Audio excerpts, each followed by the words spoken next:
highest honors an American citizen can receive, and this Nebraska woman is among them. Yeah, Lila Tomek is a Rosie Riveter, one of the millions of women who helped shape the events of World War II. KETV News Watch 7's Kaylee Searcy spoke with her before her trip to the nation's capital. 82 years ago, Lila Tomek stepped foot into an Omaha factory, unaware she was making history. A friend and I decided we were going to see if we could get a job. As her brothers were drafted to fight in World War II, she began a battle alongside 6 million other women. I ended up being a Rosie the Riveter. Working shoulder to shoulder with other Rosies, constructing these planes at the Glenn L. Martin bomber plant in 1942, now part of the Offutt Air Force Base. My job was to rivet the sheets on the outside of the plane.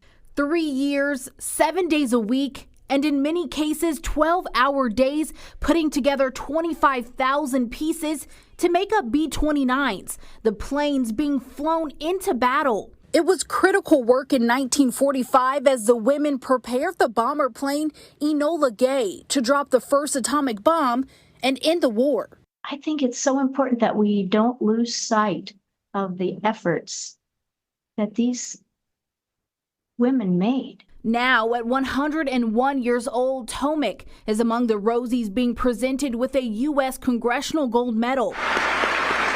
A way of showing gratitude, praise, and respect for changing the trajectory of women for generations to come and the world around us. Accidentally, she made history. All these women Yeah, did. what we're talking here is my story, and I'm only one of thousands that work there. Millions, yeah.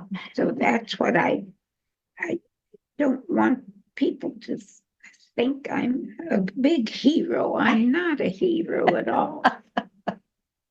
Well, she is to me. I just was doing my job. Kaylee Searcy, KETV, Newswatch 7.